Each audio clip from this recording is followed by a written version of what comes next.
भन्दा ठुलो झोला बोकेर सरले दिएको होमवर्क सबै घोकेर टेनसम्म मजाले पढियो त्यसपछि रमाउला भनी +2 सकेपछि 2-4 पैसा कमाउला भनी तर 10 पनि सक्यो रमाको होइन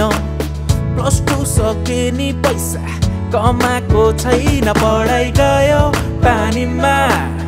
कता गइछिन् पढ भन्ने मेरी सानीमा पढाइ गयो पानीमा कता गइछिन् पढ भन्ने मेरी सानीमा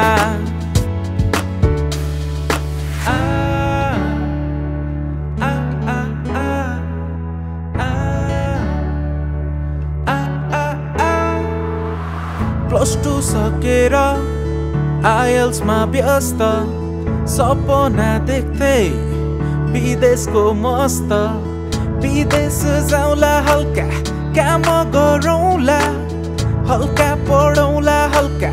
रैला गरौँला तर कस्तो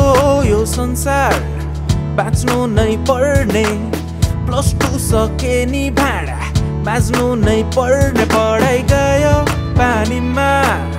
कता गइछिन् पढ भन्ने मेरी सानीमा पढाइ गयो पानीमा कता गइछिन् पढ भन्ने मेरी सानीमा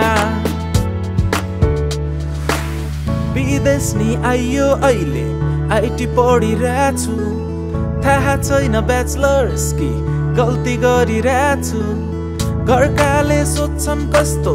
चलिरहेछ पढाइ यहाँ डेक्ची मोनिटर मेरो CPU चाहिँ कराई पढाइ गयो पानीमा कता गइछिन् पढ भन्ने मेरी सानीमा पढाइ गयो पानीमा कता गइछिन् पढ भन्ने मेरी सानीमा पढाइ गयो पानीमा कता गइछिन् पढ भन्ने मेरी सानीमा